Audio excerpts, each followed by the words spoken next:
Hi again, welcome back inside the Tier 4 studio here in Morgantown, West Virginia.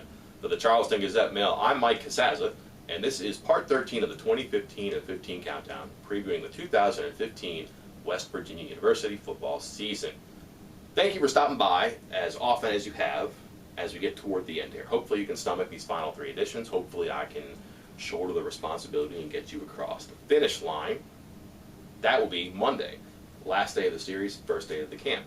Bad news, good news. Let's not get emotional yet. Let's instead talk about breakthrough performers. I had a hard time coming up with this list. I thought it'd be easy just to pick out 2 from offense, 2 from defense. But I found that this is going to be a bit more of a tricky exercise than I expected. Reason being, while on defense we know there's great numbers, great talent, great experience, but a great competition to get on the field for playing time to make those wow plays to have a breakthrough season. Example, Xavier Preston, I think, could be a great football player for West Virginia, maybe eventually their best linebacker. But who is he beating out this year at linebacker? How is he going to get on the field enough to have a breakthrough season? Darrell Worley, for example, might also be a great cornerback this year, but our team's going to consistently throw the ball at him.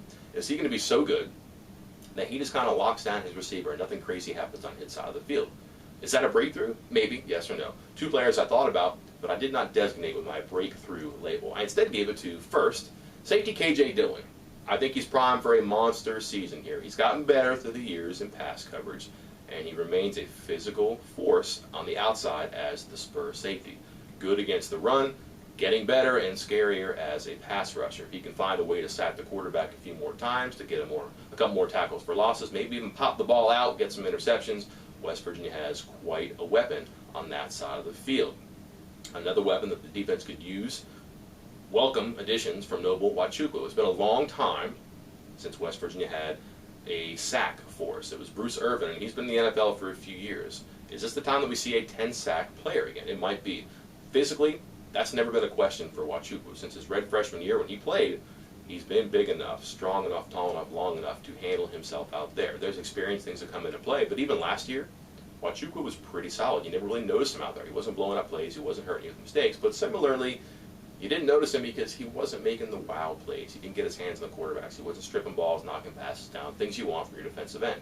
This, though, is another year for him in the program, another year for him in the offseason conditioning. He's strong. He's quick. He can use his arms. He knows what he has to do now. This seems like it's his time. Second year in this defense now with Tony Gibson. It asks different things of the defensive ends in a 3-3-5. More importantly, his first year with Bruce Tall, who understands what the ends have to do and, more importantly, how to teach it better than anybody else available for Tony Gibson to bring in. Tall is here now, and Nwachukwu could be the one having the best of it for this season. Offensively, again, we don't know as much about who's over there, but we look around and we can see great potential for big-time performances there. So it was not easy for me to pick 2 players on that side. I looked at Jordan Thompson, thought maybe because he has a good relationship with Skylar Howard, who says that for whatever reason, Thompson's open more than anybody else, that maybe Thompson will be a breakthrough candidate because he might lead the team in receptions. But he's been good before, and he's just become a very good football player. Russell Shell might lead the team in rushing. But would that be a surprise? No. I also wonder how much Wendell Smallwood's versatility and how much bruising redshirt freshman Dante Thomas-Williams will impact the mark that Russell Shell can make this year. And also, can he stay healthy, and can he break those runs that last year he could not break? 2 players I did pick, I think it's kind of hard to argue. Shelton Gibson. West Virginia wants to pass the ball deep. West Virginia needs to pass the ball deep. If everybody expects West Virginia to have as good a running game as the Mountaineers expect, they're going to surround and crowd the line of scrimmage. You have to take the top off the defense. You have to drop back those safeties. It's the same story with Kevin White last year. If they're going to put 2 safeties on 1 receiver, you run. If they're going to drop back and stop your run, just put 1 corner on your best receiver and no safeties, you just take shots deep. This is Gibson's chance now. Physically, he's fine. He's the fastest guy maybe that Dana Holgerson's ever coached, but he also has some experience now doing this. Throughout the spring, again and again, pass from Howard deep over the top of the defense to Shelton Gibson. It happened, and while the offensive coaches liked it, the defensive players and coaches hated it, but kind of admired that those 2 were able to connect like that against what should be a good defense. And don't forget, those 2 also have a good rapport. We mentioned Howard and Thompson, but Gibson and Howard are close friends, almost from the very minute that Howard arrived 2 springs ago. They've been to Howard's home in Fort Worth. They've gone to his high school and thrown passes for hours together, along with Jackie Marcellus. But the experience those 2 have just connecting is there. It has to happen this year. But it should happen too, because Dana Holgorsen plugs that guy in and the offense asks the quarterback to throw deep and to trust his receiver. Gibson has the potential, the speed, and now the opportunity to do a lot of good there. And then finally, Tyler Orlowski. This would be a little bit obtuse, I think. You don't often think of a center when you think of Dana Holgorsen's offense, but try to find a more valuable guy for what the Mountaineers want to do.